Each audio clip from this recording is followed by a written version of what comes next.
We are Living by the Word Ministries, a nonprofit organization dedicated to one cause. That cause is the truth given in the Holy Bible, which we believe is the inerrant and infallible Word of God, conferred to man to live by. We let the Word of God be the final authority as to what is or is not true. We strongly feel that if we do not expose false doctrine, we only encourage it. This ministry is designed to challenge you from an apologetic point of view. 1 Peter 3:15 instructs us to always be prepared to give an answer to everyone who asks you to give the reason for the hope that you have. But do this with gentleness and respect. This is Michael Tinsley. Please stay tuned while we arm you, the believer, to keep living by the Word. It's the noble thing to do. Yes, indeed. It is a noble thing to do to keep living by the Word. Ladies and gentlemen, welcome to Living by the Word's presentation of the Bible Information Brokers. And we are a live presentation, an opportunity for you to listen in for the first hour. We're going to have a special guest. So normally we'd take your phone calls and things like that, but I'm going to ask you guys, if you have questions, to go ahead and utilize the email address or the Twitter address whereby you can send those questions in by way of email and Twitter and get those things set up, because we won't be taking calls, because we have a very special guest and a very special subjects we're going to be dealing with. I think that'll be very, very important to every single person, both believer and non-believer alike, to be able to deal with some very important issues that are going on currently in our country and in the world. So without further ado, I'd like to introduce my radio partner, my teammate, Brian Allen. Eric is here as also. He'll be screening the calls when we do finally take calls, maybe the second half of the hour. But right now, I'm going to throw the mic over to Brian so Brian can introduce our special guest, since we got rid of PCH, so he can go across the waters to do that special thing, teaching teachers, so that you who have participated in helping him are spreading the word all around God's world. Brian. How you doing, Daryl? I'm doing well, my brother. How are you? I'm doing fine. Can you hear me okay? Yes, we can hear you loud and clear. Are you getting reception pretty good? I got it right now. Man, we're excited about what's happening now. We even have a person that claims to be a friend of PCH. He had many friends. I didn't know Craig had many friends. Not many, but I guess this guy might be all right. We'll see. But why don't you go ahead and talk a little bit about our special guest today, and then we're going to have him come on and sort of like let us know about who he is and all that kind of good stuff. Well, before I introduce our guest, I do want our listening audience to definitely keep the professor in your prayers. Yes, sure. And pray for him, pray for his family, pray for the work that he's doing, for the ministry that he's involved in, teaching the teachers, and especially in the countries that he's going to.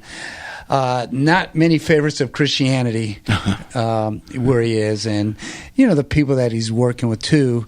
Some of them have been persecuted. Some of them have continue to be. Yeah, continue to be. Lives threatened. Life's been. They've been attempted to be. How can you say it, Daryl? Well, I can say it this way, Brian. It's the type of Christianity us in the Western Hemisphere, especially in the United States, do not have. Clueless. Well, anyway, we have a special guest. His name is Brad Dacus. I hope I'm pronouncing his name correctly. But what I like to do is we'd like to bring Brad on and let him explain a little bit, tell us a little about who he is, what he's been doing, and then we can get into some of the subject matter, because I think it's important for the Christians, for Christians to know about this stuff, know what's going on in the world, know about what's going on in our government, what they can do. A lot of Christians have no idea where they can go to for help, for information, things like that. And so I think that's why that's one of the reasons why this show is important tonight, because a lot of good information is going to be given out, and a lot of education is going to go through the airways tonight on our broadcast with Brad. So without any further ado, Brad, are you on the line? Yes, I am. Great to be on the program. Thank you. Hey, thanks for having us. And Brad, why don't you let our listening audience, why don't you tell them a little bit about who you are, your background, what you've done, what you're doing, that kind of thing. Well, you know what, Brad, and just before you speak up, because we got a little bit of information about you when we talked earlier, welcome to the other side of 10 p.m. Exactly. Go right ahead, Brad. It's great to be on the program. I appreciate that. And we've got some exciting things to talk about on this show today. But I'll give people a little bit of my background. Yes, my name is Brad Dacus, and I founded the Pacific Justice Institute back in 1997 with the help of former U.S. Attorney General Ed Meese.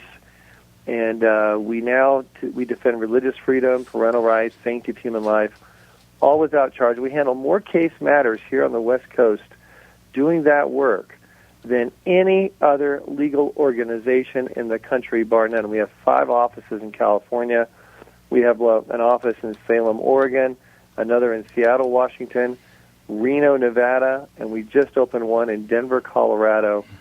And we're all cylinders are in full drive, working hard to defend people without charge when it comes to religious freedom, parental rights, or the sanctity of human life. And we have affiliate attorneys all over the United States.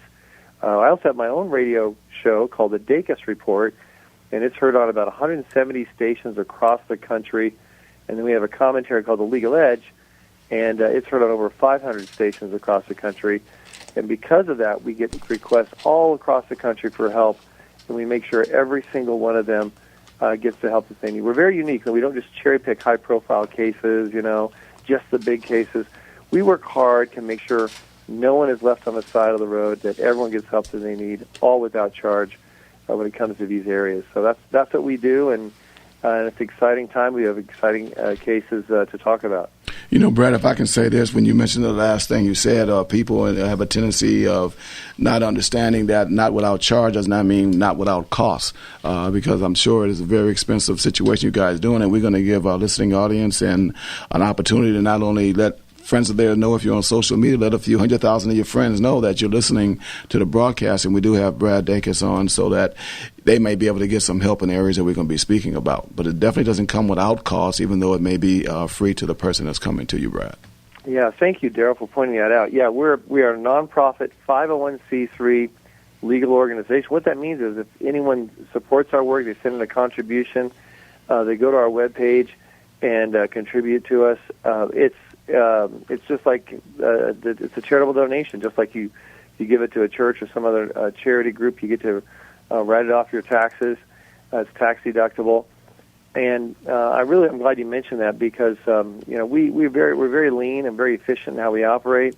But you're right; we're supported by moms and dads, grandmas and grandpas.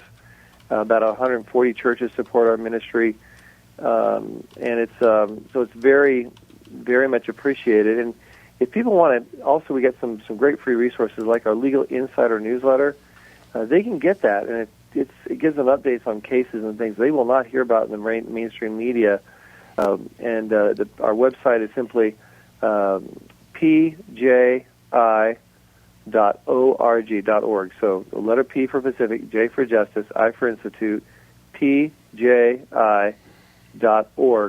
And they can sign up to get our Legal Insider, as well as many of our other resources. We're going to talk about some of them on the show today, all without charge.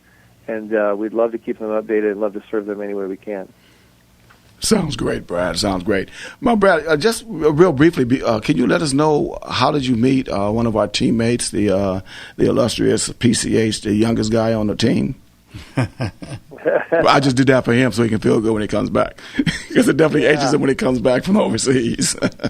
Yeah, Craig and I, we go way back, and it's he teaches at Trinity Law School. We have an office there at Trinity Law School, and that's one of our offices. Michael Peffer is the attorney who heads up that office there. He also teaches there, and so I know we connected there. I think we connected actually even earlier than that, going back. So Craig and I have been friends a long time. In fact, I've had him on my show before, and talking about some things that you often don't hear about. So he's a very, very gifted, very intelligent man, but also very highly principled. And it's those kinds of people that I love to connect with. And you're right, we need to be praying for him. He's going to India. He's in India right now. He's in India right now. And that country has become all the more hostile, just like China's become all the more hostile towards Christians. We need to lift up people like him in prayer. So that's very important. But we do have our struggles here in the United States, and struggles that many people would not have even imagined that we'd had just say 10 or 15 years ago that we have right now that we're dealing with. And So I'm glad that that you guys are taking the time to give a focus on that, so people also can learn their rights and their opportunities. Most definitely. So let's get right into it. We're going to more or less just sort of like guide the show as we go, but we want to give the baton over to you, Brad. Brian and I are just looking at each other and saying, man, we want to hear as much as we can about the various cases that you guys are involved with, and we'll just throw it to you to ask you, let's start off with the top. Why don't you name the top 5, and let's just go into it. And then also, too, and I guess it's a part of it, is, what are some of the things that are really hot topics in government today. And it's funny, Brad, it's amazing how the news media, they're very selective on what they put on the air and what they don't put on the air. And it's interesting about the I think back when they had the Gay Pride Parade or whatever it was, and they had many anti gay pride parades or more pro-Christian parades, and didn't hear one lick about them in the news. But all these other parades that were going on dealing with homosexuality and things like that, it was just plastered on the news. So it's amazing how they pick and choose what they want and how they lean and slant what they want on there and what they don't want on the air. And Brad, just before you give those things we were talking about, I have a real quick question for you. What was your impetus in even getting involved with this? Did something happen to you, or something happened to someone in your family, or whatever it is that kind of sparked you to do this? I'm sure you may have aspirations to be an attorney, but what is the key thing that made you just shoot into this area that you're dealing with? If you want to share it. Well, it's interesting because originally I was going to go to seminary and become a pastor, and everyone knew when I was growing up, Brad's going to be a pastor someday, and that was my focus. And yet, I sought God on it after I was working in Washington D.C. for a U.S. senator, and I was making that critical decision at that time where I'm going to go. I was going to go to seminary or law school, and I sought counsel. And the more I did, the more I sought God, the stronger and stronger my desire was to go to law school instead of seminary, which is contrary to my expectation. And it didn't make sense to me, because God doesn't spell it all out. He doesn't. He just says go, like Moses, go, Abraham, go.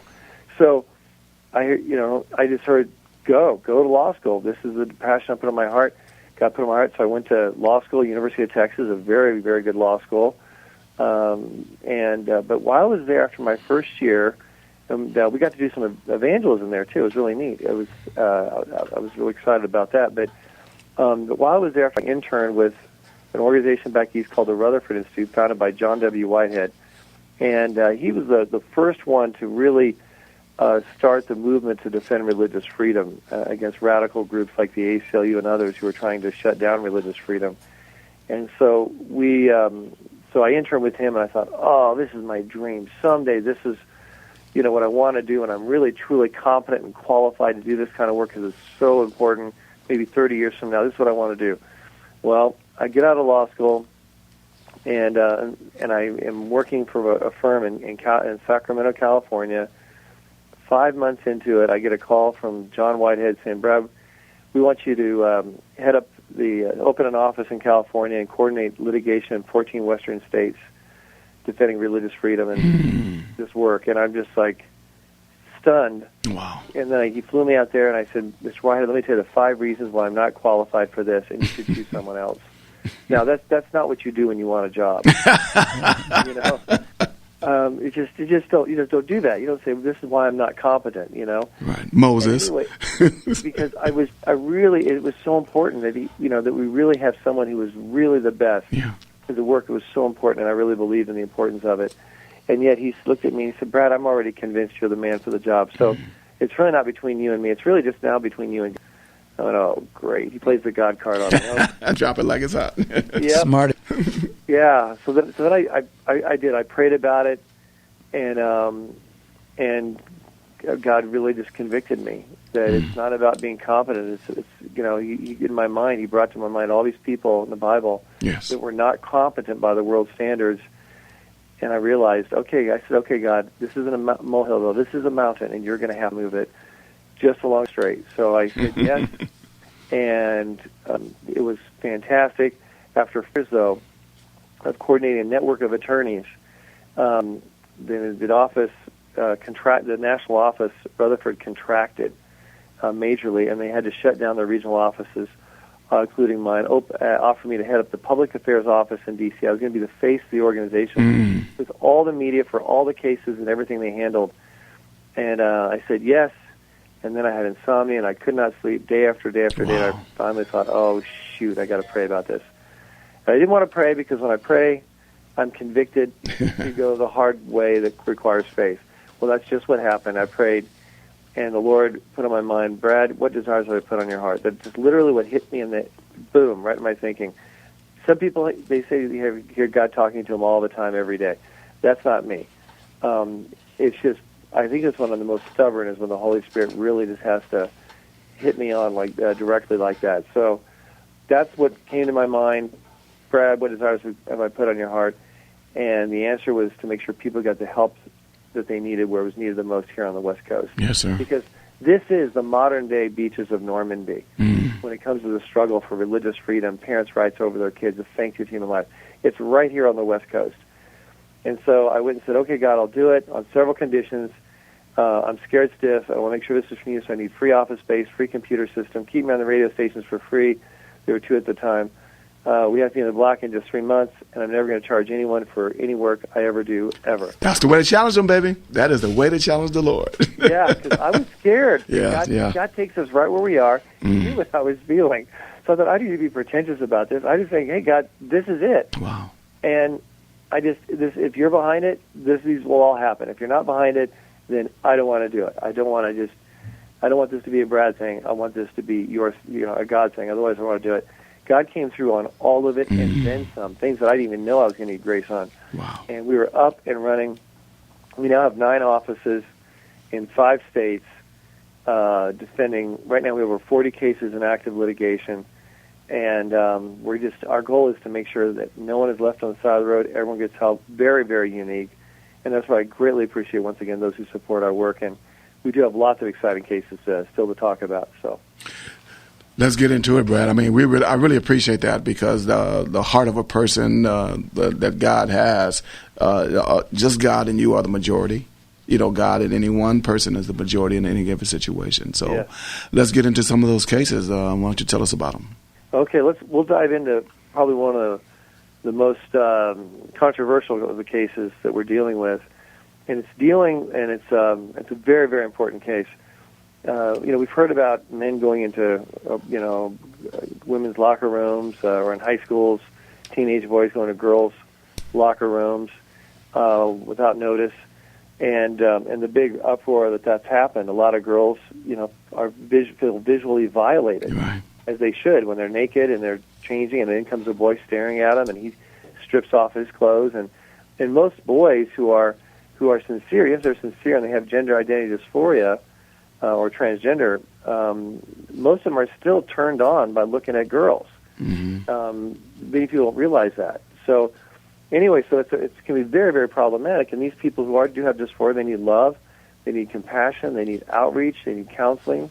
But we need to be very sensitive, though, to these girls from being visually violated and the impact on that on a daily basis now in the state of California in our high schools. Well, there's another place that's happened, and that's for dealing with a female Border Patrol agent in Southern California.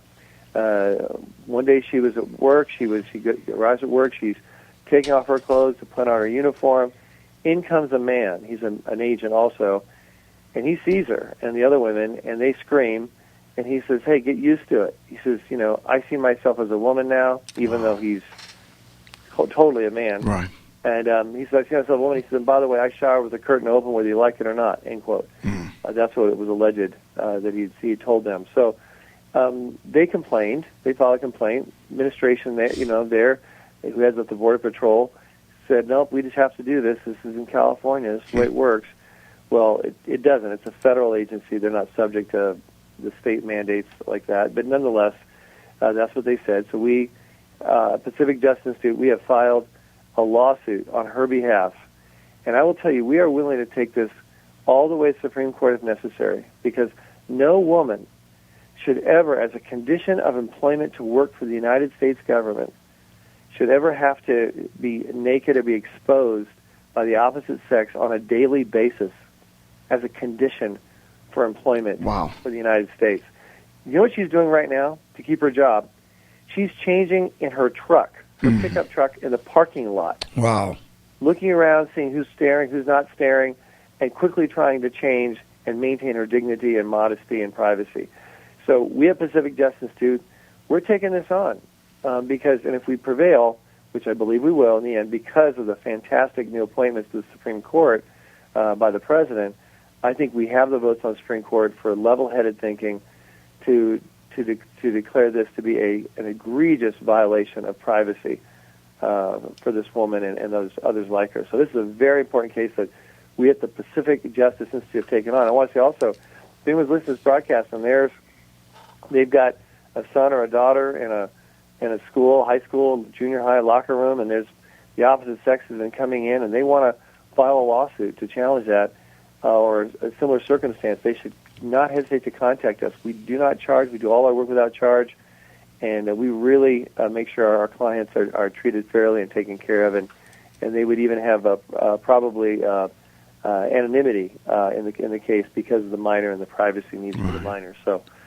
very, very important case. Hey, Brad, regarding that case and all the other ones, you mentioned something that just my mind to ask you this question. Is it a distinction between public hiring, like you said, this huge distinction legally between the public and a private institution, like a private school versus a public school, and just say, take this case or any other case you can think of, does that make a huge difference? It does. It does make a difference for some of the argument, but I will say this, generally speaking, if anyone is in a situation where they are where the opposite sex, where they're being required to change and be naked potentially in front of the opposite sex, whether it's a private workplace, public school, or private school, they should definitely contact us at Pacific Justice Institute because this is an egregious privacy violation. And I believe with the court appointments by this President Trump, I believe we have the judges now, even on the Ninth Circuit, where we could prevail in a case like this. I mean, we're talking about basic human dignity of women, and the irony is, organizations like the National Organization of Women and the ACLU and some of these alleged civil rights organizations, they don't care. They don't care if women are violated visually and if they're treated like dirt, and they won't take on these cases. They're on the other side, trying to further this radical, LGBTQ agenda at the expense of basic human dignity and privacy rights for women. So that's why we're taking it on, and we didn't have to fight for this case. There weren't like a whole bunch of groups trying to represent her. We represented her, and she was very grateful, and she's very grateful for representing her. It seemed like by her just being a woman, some of those groups, especially the feminists and everybody involved in that particular movement, would come to her rescue like that. But it seemed like the leaning is towards, if I can use a political expression, more left than center in his regards. It's almost like they're not even considering the fact that she's a woman and all the other things that come along with that in those type of cases. Yeah, exactly. And so it's very important. And that's why we at Pacific Justice Institute, we take this on. We see it for what it is, and so we're very optimistic. But it shows you where we are in our society right now as we speak. Every high school, every junior high, in the state of California allows the opposite sex to go into the other locker room, not just the bathroom, but the locker room. Wow. Where they're stripped naked, getting in and out of the shower, drying off. Allows them to come in and look at them as they wish. That is the law in California. The legislators, the majority of the controlling the State House, the State Assembly, and the governor, that's what they've approved of in law, and that's why we need to take this on. Most high schools now in California have at least 2 or 3 students with alleged gender identity dysphoria where they are allowed to do jet prance right on into the opposite sex's locker rooms. And if kids, and I want to sort of segue to the next topic, which is another reason why parents need to be very careful if they have their children in public schools, and particularly in California, is because it is now turning into a spiritual genocide. Now, some people will hear this and say, okay, the guy's overreacting. He's just all upset, and he's an attorney, he's activist, whatever. No. If they were aware of what's coming down because of the new legislation, the average parent, I can't see how a parent would just keep their kid in a public school without doing something or saying something. Here, let me just give some examples. For example, the new California Health Education Curriculum Act has come through, allows and actually recommends as a part of the mandate for transgender persons, so like a man who is dressed like a woman, looks like a woman, may have a beard, but they are allowed to and encouraged to come into the young children, the kindergarten, first grade, second grade, third grade levels, and talk to the kids how they can tell the kids how they can be a boy, a girl, both, or neither, that their gender is just whatever they want it to be. That is so destructive and harmful to children who need that stability for gender identity, who don't need confusion, who don't need to suddenly thrust into their minds that somehow they could change their gender inside they may be a different gender. We've had some kids who are really emotionally traumatized up in Rockland, California, when the teacher read them the story and how a boy became a girl, and the one girl just started crying and screaming at her mother, and said, "Mom came and said, 'What's wrong?' She goes, and she just gotten out of the bath, and she looked at herself in the mirror, and she said, 'I looked at myself in the mirror,' and it's the girl says, 'I'm afraid I may become a boy.'" Wow. That is what we're talking about. And then these kids, if they have gender identity dysphoria, is it serious? Yeah, if they're left alone, over 70% of them, and this is the left statistics, not mine, over 70% will work it through and no longer have dysphoria. It's just simply left alone. But this curriculum doesn't want to leave them alone. It wants to encourage and foster the confusion. And what happens to them when they grow up? The majority will not live to see their 30th birthday because of depression and suicide that goes with it. Now, people on the far left will say, oh, the reason there's depression and suicide is because the world and society doesn't embrace them and accept it and think it's wonderful. Okay, here's the counter-argument.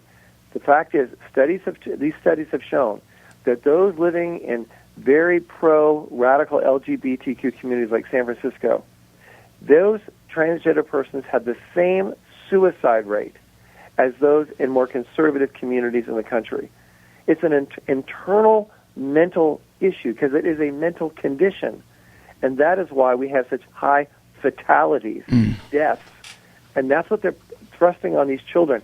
It's worse than cancer as far as survivability, and much less just anguish. So now Brad, I need to interrupt you real quickly. Am I understanding you correctly? You're saying that's the Health Education Academic Act, so it is law in California for all the school districts that they have to teach this particular curriculum? Yes. Oh, yes, and it gets worse because at the junior high level, it welcomes groups like Planned Parenthood must come in and put on presentations about healthy sex, sexual health. Well, Planned Parenthood is not about sexual health. 86% of the money that they bring in, separate from the government, 86% comes from one thing that they do: abortion. Abortion. That is their moneymaker. That is their industry. That is what they thirst and thrive on. So they're going to be coming in talking to our 7th and 8th graders about sexual health. No, they're very twisted in what they teach, and the kind of sexuality, the kind of sex acts that they call abstinence. Abstinence used to mean you don't engage in sex acts. Though they say abstinence are sex acts you can do, totally feel free to do anytime, because these sex acts won't result in pregnancy. And they're very explicit, to 7th and 8th graders. But it gets even worse. In high school, they're taught about something what's called spiritual abuse. Spiritual abuse. That is, they say that they tell these young teenagers, 14, 15, 16-year-olds, that if they're in a family and their parents, because of the religious beliefs of the parents, do not permit them to sexually explore and engage in sexual relationships with people that they love or care about, well, that's spiritual abuse, and that should be reported. Now, Brad, taken from the parents. Now, Yes. Brad, I have to interrupt you just for a second, Sure. but we talked about this a little bit on the phone earlier today about that whole idea. If they're going to have that as an act, isn't it as a contradiction whereby the same people that they're saying that this is abuse, that you're being abused by telling your children to keep the law by not having sex, because if you're 18 years old, if you're under 18 years old, it's illegal for people to have consensual sex. You're absolutely correct. Legally, it is illegal for them to have consensual sex under the age of 18. And yet, they are, by their own language, saluting it, encouraging it, and empowering young people to do this. And it's really a shame, because there's a lot of people that don't have sex before marriage, much less sex in high school. And yet, they act as if this is just a given, an expectation. So, wow. This is what's taking place now. We at Pacific Justice Institute, we do have a tool, in particular, a specific tool. It's called the opt-out form. It's not going to protect the kids from everything, but it will protect them from some things. So parents should not look at this as an easy way out, because a lot of the LGBTQ radical material is still going to come in. But that which is categorized under as sex education, they can't opt their children out of that, as well as some other things. If parents want to use this opt-out form, it's free. We're not selling anything at Pacific Justice. It's all free. They can go straight to our website, pji.org. If they have a child in any public school, including a charter school in California, anywhere, they need to download this form. They need to check the boxes, sign it, and send it to the school, certified mail, ideally, so that way the school knows that they've received it. And that is part of the protection for their children. But if they're in make no mistake, if they're in a school district like the LA Unified School District, there's so much garbage that they're still going to be exposed to. And so it's still problematic, but this is definitely something they should do to try to save at least some of the spiritual limbs, if you will, on their child. But it's very, very, very serious. Something else we have as a resource I want to make sure I mention. We talked about social workers, CPS, possibly coming to take children from families, not allowing their child to engage sexually or to want to change their gender. We've had a case, matter like this, where we've had a case where social workers were threatening to take kids because the kid says, "I'm going to change my gender," and the parent says, "Well, no, you're not under our roof." Social worker says, "Well, we think this is best for the child, so we're going to take the child if you don't permit it." And that's just what they did. Wow. Oh, my goodness. And we're litigating it. That is becoming commonplace. So how do parents protect their kids against social workers if they stay here in California? We talk about that in a very easy-to-understand upfront article on our website. It's called 12 Steps to Protect Your Child from CPS. It's very, very important.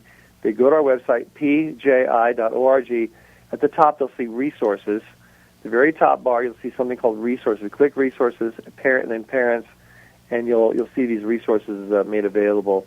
But these are some real challenges that parents need to be aware of. And then even if they have their child in a private school, we talked about charter schools and public schools, there are some private schools out there that say, start with Saint something, school, that are just as bad, if not worse. Some Episcopal private schools, I hate to be denominational here, but I'm just going to call it out. Yeah, it is what it is. Yeah, it is so blatant that there's no way I would have my child ever enrolled in an Episcopal private school, given the sexual agenda and materials that are being thrust out in these private schools. And maybe there's an exception. If there's one out there where they love the Lord, they believe the Bible's God's word, and they don't carry on the theology of their denomination about sex acts being okay that the Bible says are not, great. But people need to be aware, even private schools, even among Catholic schools, you'll have some that are teaching the traditions of the Catholic Church on these. You have others that are not. And so parents need to be aware of what's going on.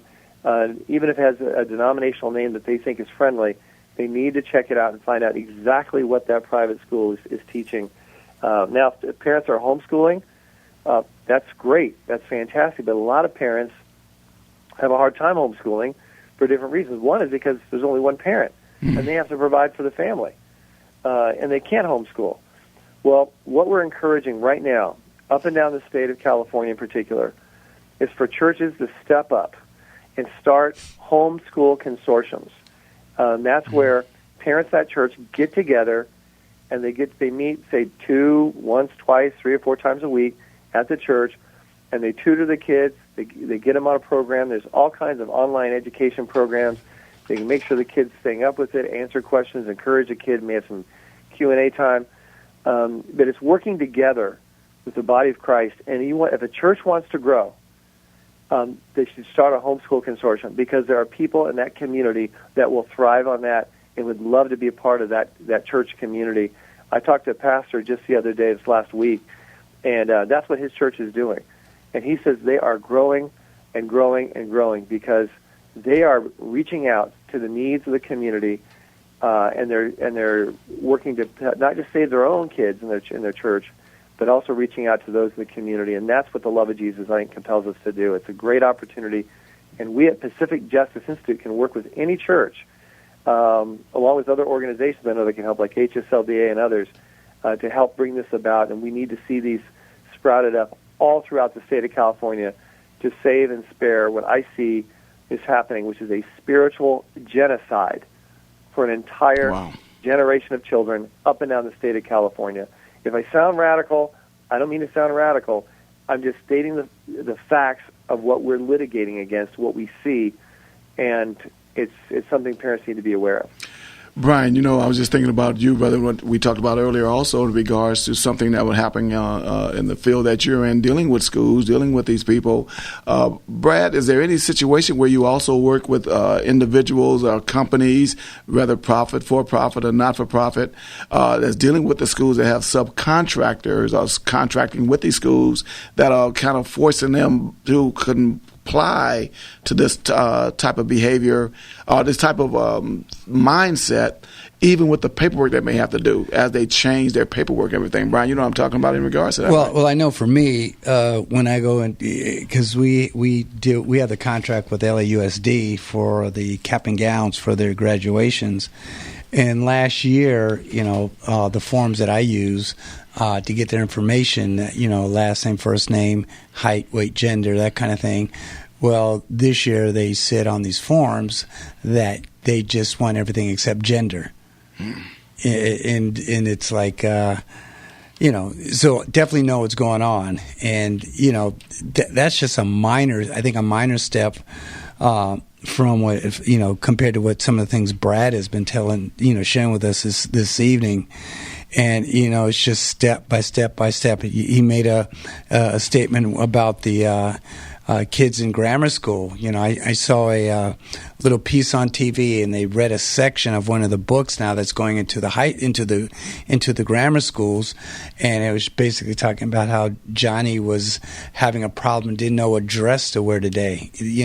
And that's in the books now that they're coming out with and teaching the young kids, and it's just it's just and you know what, I was talking to Eric on the way up here, it's just slowly getting into, it's here now, but it's just it had been slowly just being put into television, radio, everything. All your superhero shows on TV now, there's a homosexual relationship. Yeah. And it's almost like commonplace now. And not just like the Flash and the Green Arrow and all those kind of superhero, but just regular TV shows now. There's a homosexual relationship. It's common. I don't even know if there's hardly any shows out there that don't have a homosexual relationship, and it's just slowly being put out there. And it's like Craig was saying, the homosexuals wanted to come to the dinner table, and now they're at the dinner table, they don't want anyone else on there but themselves. Yeah. Brad, I want to get back. We need to get back to a lot of things because we're limited with the time that you have available to us, and we do appreciate the time that you're spending with us. But I want you to encourage you. I'm going to encourage the people to go to your website at pji.org, pji.org, and please navigate and research and look at the website. Get every possible resource that is available to you that's needed. Brian. You know, Brad, I just had a quick question, too. A friend of mine emailed me it's called the Official and Approved Secretary of State Petition to Recall Gavin Newsom. Have you heard of that? I have heard about it, but I'm really not that educated with it, and I don't know how. It's on ranaf.org, ranaf.org, and it's an approved Secretary of State recall petition to recall Newsom. And what I also heard, I don't know how true it is, but I'm going to look it up, but I just heard he's related to Pelosi. And so, it's very it's interesting. I don't know as far as the viability, whether it's worth the energy and effort on it. I just don't know. Right. And what the basis? I know Governor Davis was recalled, but that's because he withheld information and held it back and was until after the budget was approved. Then he disclosed information, and people said, "Okay, we don't." That's not the kind of governor we want, and so they went ahead and recalled him.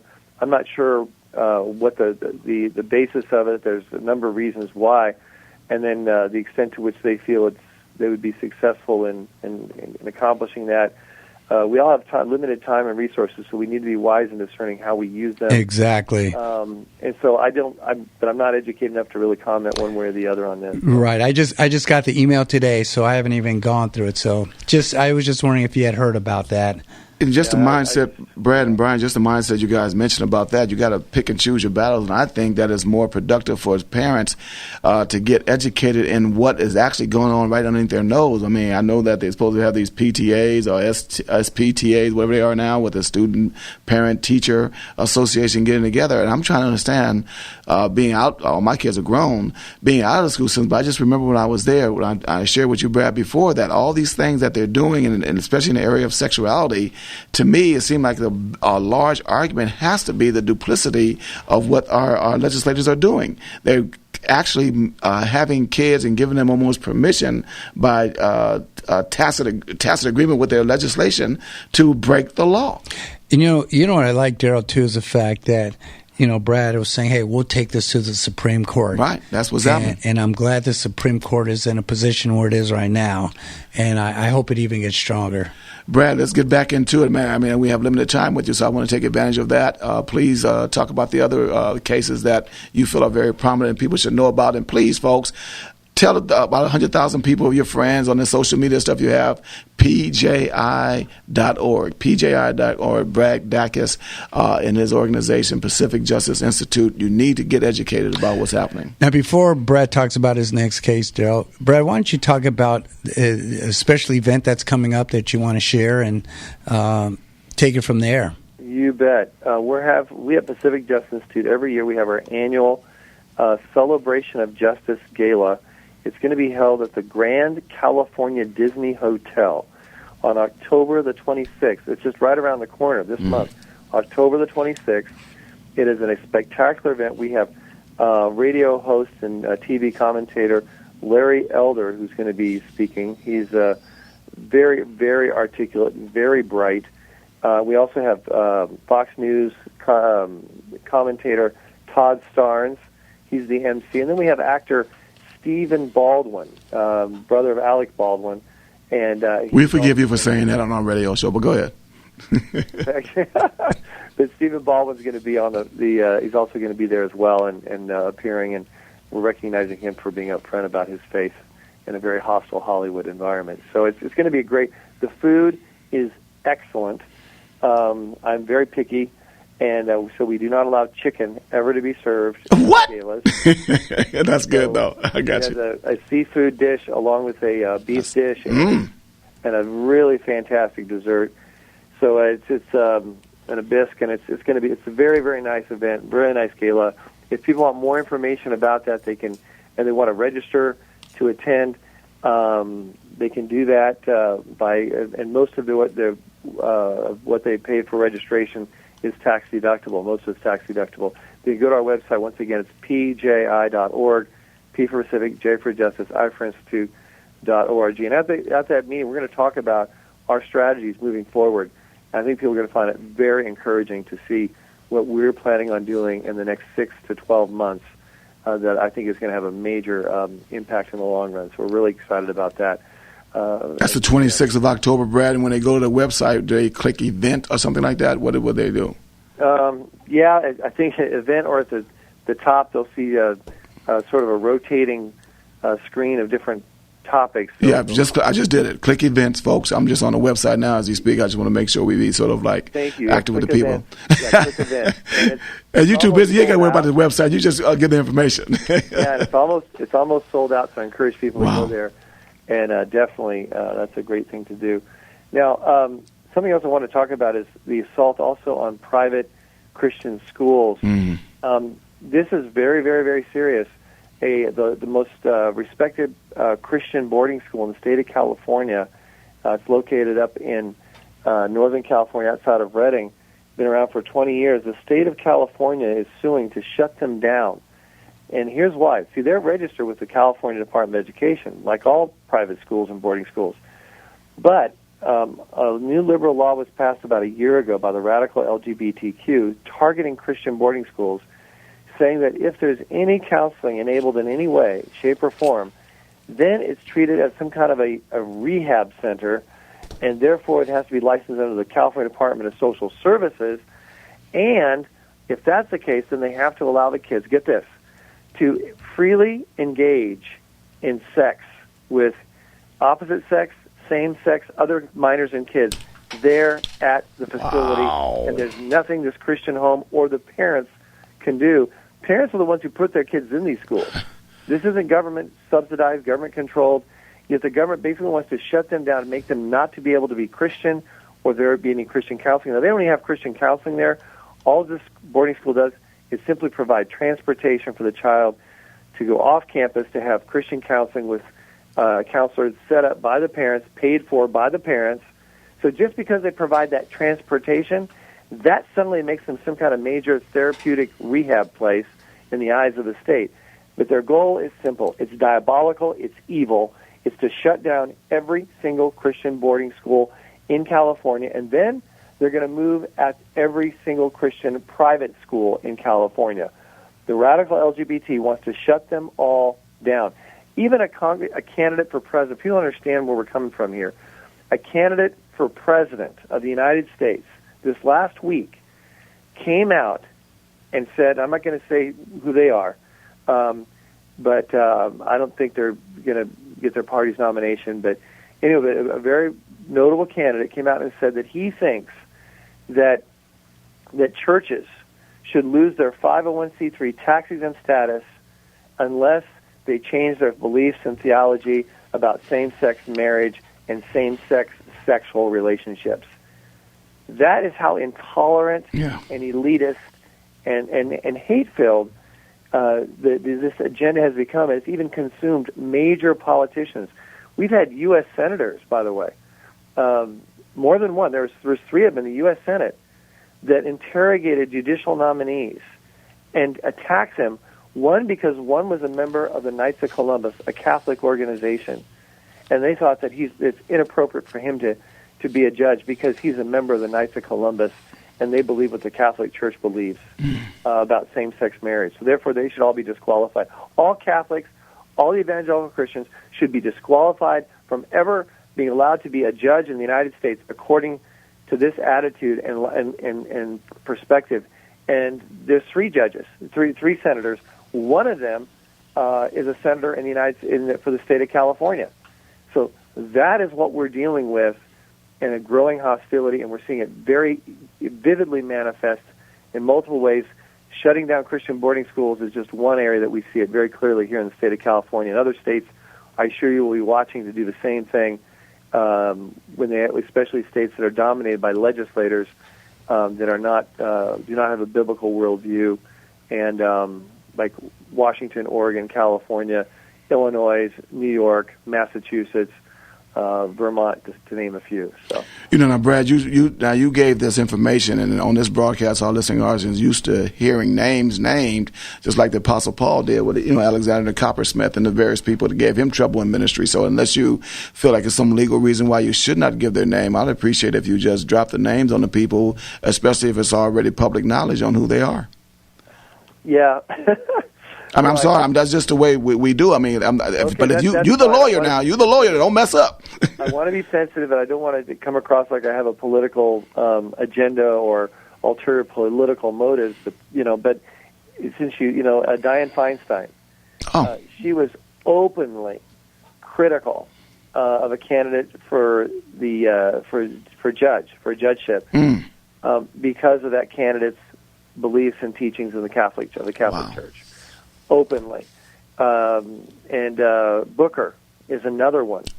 Kamala Harris, actually another senator from the United States, from California, also is guilty of that. As is Bernie Sanders, also guilty of that. If you notice, 3 of those 4 happened actually also running for president. Right. And I didn't even mention the other candidate that said that nonprofit 501c3s, they shouldn't be able to have that if they don't agree with same-sex marriage and willing to recognize. Well, is that the one that's in a relationship like that? What is his name again? No, that's not the openly gay candidate. No, that's Mr. O'Rourke. Oh, Mr. O'Rourke, yeah. Okay, Mr. wow, Beto. Mm-hmm. So that's how.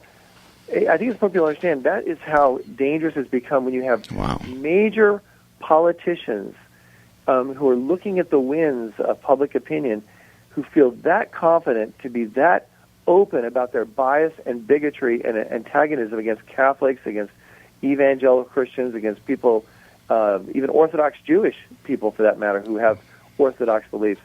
That's how dangerous we are in our society, and that's why it's so important that we at Pacific Justice Institute and others step up to the plate to make sure that no one is left on the side of the road. I have another case example dealing with a professor. Well, let me say this, Brad, because you do radio, you're familiar with timing and everything like this. You have 90 seconds unless you can stay over. We're going to be here for another hour, and if you can stay over, you have 90 seconds to make your closing statements. I'll make it really quick. Okay. Thank you very much for that notice. Because I've got to get to bed. But we had a professor from Moreno Valley Community College, Eric Thompson, wonderful professor, great reputation, fired because he gave both sides to the issue of same-sex marriage when it was pending before the Supreme Court, and he's a professor of sociology. He was fired by the Diversity Committee. The Diversity, because they said there's only one viewpoint that should be allowed to be taught, period. That is the attitude, the audacity on the hatefulness and intolerance and hypocrisy. So we took it on. We won at the lower court. We won again. Now they're appealing it again. That's the kind of cases that we're taking on. And then churches, we had a great church defense case where San Rafael, California, they issued property taxes against churches. We went into court. That was declared unconstitutional earlier this year. We stopped that dead in its tracks. It would have gone and spread like wildfire to apply to churches all across the country, particularly in dark blue states. So this is kind of what we're dealing with. I encourage people, if they want to keep up these cases, to go to our website, pji.org. Once again, they get their opt-out forms to protect their kids, the other form on 12 steps to protect your children from being taken by social workers, CPS, and also a free book called Reclaim Your School, How to Legally and Practically Evangelize Public Schools. And finally, I'd love to guest preach at churches. I don't charge a penny. I love to preach the gospel. I'm preaching out of 2 Timothy chapter 3 and chapter 4. And I love to do that anytime, any church, big or small. And I'd love to have that opportunity if God opens it up. So they should not hesitate to contact our office and to make that arrangement. On behalf of Brian Craig and myself and Living by the Word Ministries Bible Information Brokers, Brad, I want to thank you very much, and we will, for the rest of the broadcast, encourage the people to go to pji.org, pji.org. That's Pacific Justice Institute. We hear the music in the background. Brad, you familiar with that? That means it's night for you, but we're going to continue for the next hour. Brian? Yeah, thank you so much, Brad, for coming on, and appreciate it, and we'd love to get you on again. My pleasure. God bless both of you. Keep up the great work. Blessings to you. Much. Thank you. Bye-bye. Ladies and gentlemen, that's the top of our break. We're going to come back on the other side and we'll give you an opportunity to call in, and we're going to have another special guest to talk about some other subject matters. He's a former attorney, one of our good friends of the ministry, Stephen R. Golden, and we will be talking to you momentarily.